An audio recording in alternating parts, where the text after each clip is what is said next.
नमस्कार दोस्तों, आप सभी का बहुत बहुत स्वागत है इस मेरे नए वीडियो में। तो आज का जो टॉपिक है दोस्तों वो कंपेयर करने जा रहे हैं कि सीएनजी गाड़ी लेना अच्छा रहेगा या फिर डीजल। बहुत सारे बंदे का कमेंट था कि मुझे पिकअप लेना है, कुछ बंदे का कमेंट था मैं छोटा हाथी लेना चाह रहा हूँ, तो कौन सा गाड़ियाँ लूँ। तो पहली बात तो मैं ये आपको बता दे रहा हूँ, ये आपका ऊपर डिपेंड करता है कि आपको कैसा रिक्वायरमेंट है।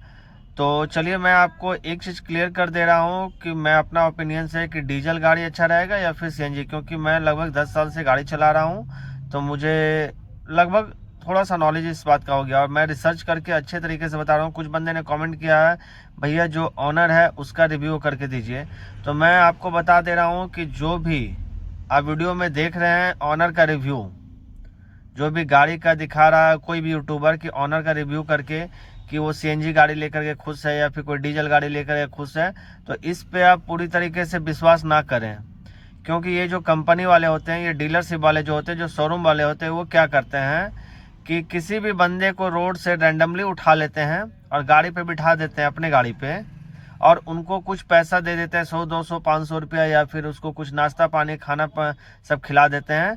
तो उसके अनुसार से वो बोलता है, वो डीलरशिप जो बेचने वाला रहता है, सेल्समैन रहता है, जो डीलर का बंदा रहता है या फिर शोरूम का बंदा रहता है, तो उसके अनुसार से वो बताता है कौन सा गाड़ी सही है और अच्छा है।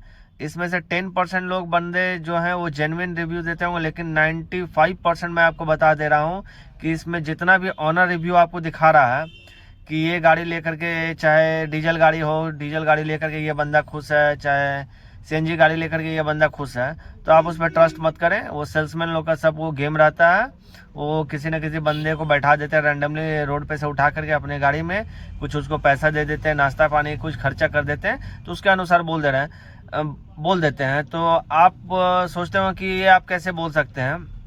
तो दोस्तों मैं मंडी में रहता हूँ, मैं जिस मंडी में जहाँ से मेरी गाड़ी चलती है वहाँ पे महीने में ऐसे सेल्समैन जो होते हैं वो कम से कम मान के चलिए ना 10 दिन 15 दिन आपको ऐसे सेल्समैन मिल जाएंगे, चाहे ऑटो का हो गया, छोटा हाथी का हो गया, और फिर आपको कोई भी गाड़ी का।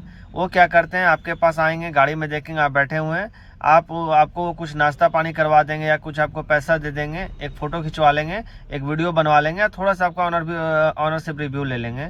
तो मैं भी एक दो बार ऐसा, मेरे साथ भी ऐसा आया था सेल्समैन लोग, तो मेरे साथ भी ऐसा हुआ, एक दो बार मुझसे भी पूछा गया, जो कि ऑलरेडी वो गाड़ी मेरे पास था नहीं। तब समझ में आया कि जितना भी यूट्यूब पे ऑनरशिप रिव्यू रहता है वो सब फेक रहता है। 10% 5% मैं बोलूँगा कि जेन्युइन ऑनरशिप रिव्यू रहता होगा। मैं आपको जिस आधार पे बताने जा रहा हूँ, मैं अच्छे तरीके से रिसर्च किया हूँ, गूगल पे रिसर्च किया हूँ कि सीएनजी गाड़ी का वाकई में डीजल का क्या फ्यूल एफिशिएंसी रहता है और सीएनजी का क्या रहता है और डीजल का क्या रहता है, और मैं अपने एक्सपीरियंस के आधार पे बता रहा हूँ। और मैं आस पास में मैं जो देख रहा हूँ, जो बंदे सीएनजी रखे हैं, जो बंदे डीजल रखे हैं, डीजल तो मैं खुद रखा हूँ, उसके आधार पे बता रहा हूँ। तो देखिए दोस्तों, जो डीजल की गाड़ी पिकअप होती है, एक बात मैं आपको बता दे रहा हूँ, जो मालवाहक गाड़ी जो भी होती है, आप पूरे इंडिया में देख लो, आपको 70-80% गाड़ियाँ आपको डीजल मिलेगी। ऐसा क्यों? वो लोग सीएनजी क्यों नहीं चूज करते हैं? ले सकते हैं सीएनजी। जो बंदे इस फील्ड में बहुत दिनों से काम कर रहे हैं, ट्रांसपोर्ट लाइन में बहुत दिनों से हैं, बहुत पुराने बंदे जो हैं, वो डीजल को ही क्यों चुनते हैं, सीएनजी गाड़ी क्यों नहीं लेते हैं? और जो सीएनजी लेते हैं वो कौन लेते हैं, क्यों लेते हैं, मैं आपको दोनों बात बता दे रहा हूँ। पहली बात मैं अपना पिकअप का बता रहा हूँ, जो 1.7 टन का जो मेरा डीजल गाड़ी है, इसमें आप 3 टन 3.5 टन तक आप लोड लेकर के जा सकते हैं। आप इसमें 4 टन भी लोड कर सकते हैं। ये गाड़ी आपको कहीं भी ना नहीं बोलेगी, आपको निराश नहीं करेगी। लेकिन वही आप सीएनजी गाड़ी में अगर आप लोड कर दोगे 3 टन माल, 3.5 टन माल, तो उसका हालत ख़राब हो जाएगा दोस्तों। उसका जो न्यूटन मीटर होता है वो डीजल गाड़ी से कम होता है, जो हॉर्स पावर होता है वो डीजल गाड़ी से कम होता है, जो कैपेसिटी होता है वो डीजल गाड़ी से कम होता है। तो दोस्तों ये आपके ऊपर डिपेंड करता है कि आप कौन सी गाड़ी लेना चाहते हो। और रही बात, कुछ बंदे का कमेंट आया था कि भैया उसका डीजल गाड़ी सीएनजी गाड़ी का माइलेज ज़्यादा रहता है। चलिए मैं आपकी बात मान लेता हूँ, माइलेज ज़्यादा रहता है।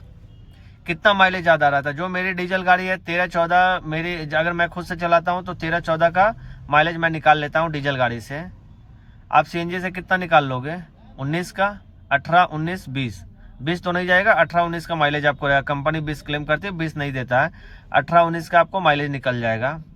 लेकिन अगर आपको गाड़ी को मार्केट में चलाना है, आपको उससे कमाना है पैसा, लोड लेकर के चलना है, मंडी पकड़ना है, जब मंडी का आप गाड़ी चलाओगे, सब्जी मंडी का जब आप गाड़ी चलाओगे, फल मंडी का कच्चा माल में, तो रॉकेट मंडी आपको देना पड़ता है।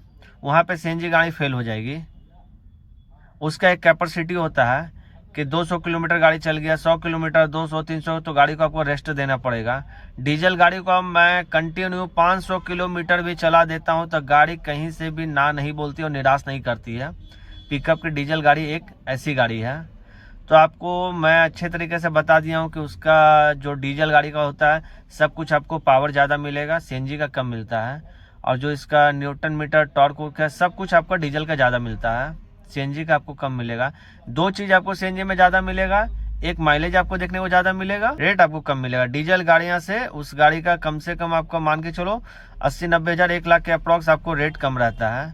लेकिन अगर आप गाड़ियाँ जब बेचने जाओगे, रीसेल करने जाओगे गाड़ी को, तो आपको डीजल गाड़ी जो पिकअप है उसका आपको तुरंत से कस्टमर मिल जाएगा, लेकिन सीएनजी का कस्टमर नहीं मिलेगा। मैं जिस एरिया से बिलोंग करता हूँ, झारखंड, बिहार, इस साइड में, अगर आप सीएनजी के गाड़ी अगर आप बेचने जाओ, अगर किसी तरह का मुसीबत आप पे आ गया, आप चाह रहे हो गाड़ी बेचना है, रीसेल करना है, तो सीएनजी का कस्टमर बहुत आपको कम मिलेगा, डीजल गाड़ी का कस्टमर आपको तुरंत मिल जाता है। दूसरी बात यह है, और सीएनजी गाड़ी मेरे ओपिनियन से मैं इसलिए नहीं रिकमेंड करूंगा या फिर नहीं लेना चाहूँगा। अगर मुझे फिर से कोई गाड़ी लेना पड़ जाए, अगर मुझे ज़रूरत पड़े, तो मैं फिर से डीजल गाड़ी को चुनूंगा। कारण मैं बता दे रहा हूँ, आप न्यूज़ में आप 30 दिन न्यूज़ देखो, 30 दिन में आपको कम से कम 10-15 दिन आपको ऐसा न्यूज़ ज़रूर मिल जाएगा। आए दिन आपको देखने को मिलता है कि सीएनजी गाड़ी में आग लग गई। क्यों ऐसा हो रहा है? मैं ये नहीं बोलूँगा वो मालवाहक ही रहती है, प्राइवेट गाड़ी होती है।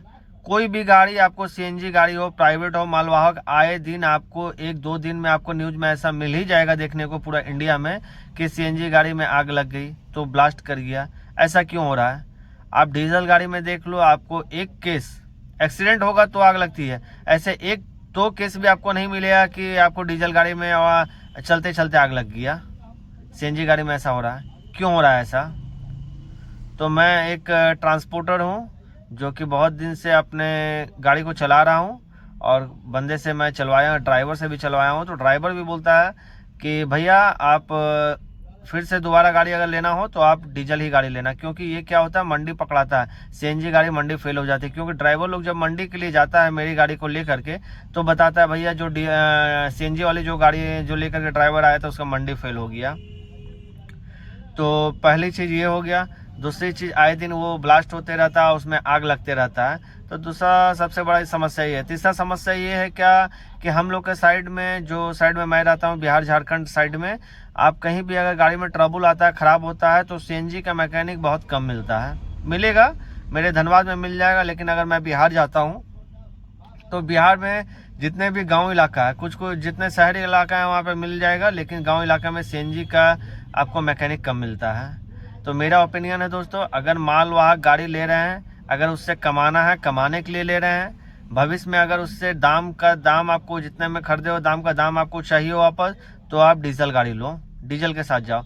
लेकिन हाँ, अगर आप ऐसे सिटी से बिलोंग करते हो, मुंबई सिटी हो गया, चाहे कोई ऐसा सिटी, मेट्रोपॉलिटन सिटी, जहाँ पे आपका लोड का उतना टेंशन नहीं है, कि गाड़ी में आपको हल्का माल लेकर के चलना है, 1 टन 1.5 टन माल लेकर के हल्का माल चलना है, अंडर सिटी चलना है, रॉकेट मंडी नहीं पकड़ाना है, ज़्यादा लंबा टूर लगातार गाड़ी नहीं चलाना है, 500-600 किलोमीटर, अगर लोकल चलना है 100-200 किलोमीटर का रनिंग है, हल्का माल में चलना है, तो फिर आग बंद करके आप सीएनजी गाड़ी ले लो। ये आपके ऊपर डिपेंड करता है कि आपका रिक्वायरमेंट क्या है। तो मेरा ओपिनियन दोस्तों था कि आप डीजल गाड़ी लो, अगर आपका रिक्वायरमेंट आपको हल्का माल में चलना है, ज़्यादा गाड़ी को नहीं आपको रॉकेट मंडी पकड़ाना है, तो आप सीएनजी गाड़ी लो। उसमें आपको 1 लाख रुपया, कम से कम 80-90 हज़ार, 1 लाख का कॉस्ट भी कम पड़ेगा। तो दोस्तों मुझे उम्मीद है कि आपको अच्छे तरीके से समझ में आ गया होगा। तो आखिर में मैं आपको ये बताना चाहूँगा दोस्तों कि मैं एक ड्राइवर हूँ, ड्राइवर से ऑनर बना हूँ। मेरा खुद का पहले टेम्पू था, मैं उसको चलाने सीखा, फिर उसके बाद मैंने बोलेरो लिया, उसको चलाने सीखा, उसके बाद फिर मैंने पिकअप लिया। तो पिकअप ये मेरा दूसरा पिकअप है। तो मैं कोई एक यूट्यूबर की तरह मैं वीडियो नहीं बना रहा हूँ जो कि मुझे व्यूज चाहिए। जो भी डीलरशिप होते हैं, जो शोरूम में जाकर के वीडियो बनाते हैं, तो उसमें देखिए पब्लिसिटी होता है। जिस शोरूम के में जाकर के बना रहे हैं उस शोरूम का पब्लिसिटी हो रहा है। दूसरी बात कि आपका जो बंदे लोग वीडियो बना रहे हैं उसको व्यूज चाहिए। मैं अपना जेन्युइन एक्सपीरियंस दे रहा हूँ। मैं ड्राइवर के बीच में रहता हूँ, खलासी के बीच में रहता हूँ, मैं मार्केट में रहता हूँ, मैं मंडी में रहता हूँ, मैं खेत में भी जाता हूँ माल उठाने के लिए। जो आपको ऑनरशिप रिव्यू दे रहे हैं, मान के चलो उसके बारे में आप कुछ उससे जेन्युइन ऐसा सवाल आप पूछ लो कि आपने कभी बैठा है ड्राइवर के साथ में सीएनजी गाड़ियां में कि वाकई में वो मंडी पकड़ा देती है, या फिर डीजल गाड़ियां में कि किस कंडीशन में ड्राइवर गाड़ी चला रहा है। आप कभी भी गए हो ड्राइवर के साथ में, तो फिर आप एक्सपीरियंस कैसे आप ये बात को शेयर कर रहे हो। जो भी यूट्यूबर हैं जो ऑनरशिप रिव्यू दे रहे हैं, बस वो एसी के रूम में जाएंगे, आपको जो डीलर का शोरूम होता है एसी के रूम में जाएंगे, वहाँ पे एक डीलर रैंडमली एक सेल्समैन को उठा लेंगे वहाँ पर, और खुद टाई बेल्ट लगा करके जो भी होता है व्यूज गेन करने के लिए वो आपको बता देंगे। लेकिन जो मैं बता रहा हूँ दोस्तों, वो एकदम जेन्युइन एक्सपीरियंस बता रहा हूँ, क्योंकि मैं दिन भर मार्केट में रहता हूँ। तो दोस्तों जो मैं जानकारी आपको दिया हूँ एकदम इस पे आप 100% भरोसा कर सकते हैं। लेकिन मैं आपको फिर बताऊंगा, अगर आपको हल्के माल में चलना है, मंडी नहीं पकड़ना है, रॉकेट मंडी नहीं पकड़ना है, आपको सिर्फ माइलेज से अगर मतलब है और हल्का माल में चलना है और ज़्यादा आपको लंबा टूल रेगुलर गाड़ी नहीं चलाना है, 100-200 किलोमीटर चलना है आराम से, तो फिर आप कोई दिक्कत नहीं, आप सीएनजी के साथ चले जाओ। लेकिन आपको एक हैवी ड्यूटी गाड़ी अगर चाहिए, आपको रॉकेट मंडी पकड़ाना है, कच्चे माल में चलना है, आपको उससे पूरा कमाना है, डेली का आपको 300, 400, 500 किलोमीटर का गाड़ी रनिंग है, आपका 30 दिन में से 25 दिन गाड़ी चल रहा है, तो आप आंख बंद करके आप डीजल गाड़ी ले लें दोस्तों। अब मैं लास्ट में आपको ये बताना चाह रहा हूँ, मैं आपको बोला था कि डीजल गाड़ी कौन लेते हैं और सीएनजी गाड़ी कौन लेते हैं। पहली बात तो सीएनजी गाड़ी वो लेते हैं जिसको ज़्यादा नॉलेज नहीं रहता है, जो मार्केट में नए नए आए हैं, कहीं इधर से सुन लिए, कहीं यूट्यूब पे देख लिए, जो शोरूम में सेल्समैन यूट्यूबर लोग जाकर के रिव्यू दिखा दिया कि सीएनजी गाड़ी का माइलेज बहुत ज़्यादा होता है, इस गाड़ी से उसमें आप कमाई ज़्यादा आप कर सकते हो। तो भैया ये सब बिल्कुल बेतुकी बात है। अगर आपको सीएनजी गाड़ी के साथ जाना है तो आप ये एकदम गांठ बांध लो कि आप इससे डीजल गाड़ी के कंपेयर में, जितना डीजल गाड़ी का क्षमता है, जितना वो लोड लेकर के चल लेगा, जितना वो रॉकेट मंडी पकड़ा देगा, उतना सीएनजी गाड़ी नहीं पकड़ाएगा। ये मैं लीक करके दे सकता हूँ। जितने भी पुराने ड्राइवर हैं, ऑनर हैं, जितने भी ट्रांसपोर्ट लाइन से जुड़े हुए हैं, उन बंदों का 90% जो गाड़ी का पसंद होता है वो डीजल गाड़ी, 10% होता है वो सीएनजी लेते हैं, लेकिन उनका कंडीशन रहता है, उनको हल्का माल में चलना रहता है, ज़्यादा रॉकेट मंडी नहीं पकड़ाना रहता है, इसलिए वो सीएनजी गाड़ी लेते हैं। आई होप वीडियो आपको बहुत अच्छा लगा होगा, पसंद आया होगा। अगर पसंद आया तो प्लीज़ आप लाइक कर दें, शेयर कर दें, चैनल पर नए हैं तो प्लीज़ आप सब्सक्राइब कर लें। अब कमेंट जरूर कीजिएगा दोस्तों, वीडियो से, मेरे जानकारी से आपको जानकारी कुछ हेल्प मिल रही है या नहीं मिल रही है, और ज़रूर आपका क्वेश्चन होगा तो आप कमेंट कीजिएगा, मैं ज़रूर उसका रिप्लाई दूंगा, नहीं तो एक नया वीडियो बना दूंगा। चलिए मिलते हैं अगले वीडियो में, तब तक के लिए जय हिंद, जय भारत।